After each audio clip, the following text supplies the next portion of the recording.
How to use host controls in Google Meet. Host controls let you manage different settings during a meeting, such as who can share their screen, send chat messages, or turn on their microphone. First, open the Google Meet app and join or start a meeting.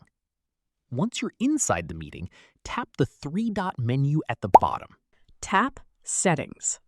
Now, select Host Controls. Here, you'll see different options that you can manage as the host.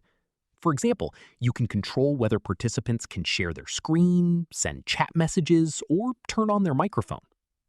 To change any of these permissions, simply turn the corresponding toggle on or off.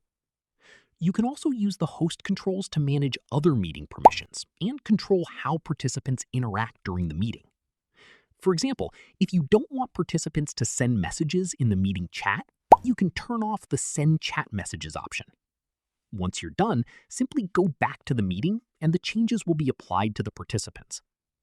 Keep in mind that some host controls may only be available when you're the meeting host or co-host.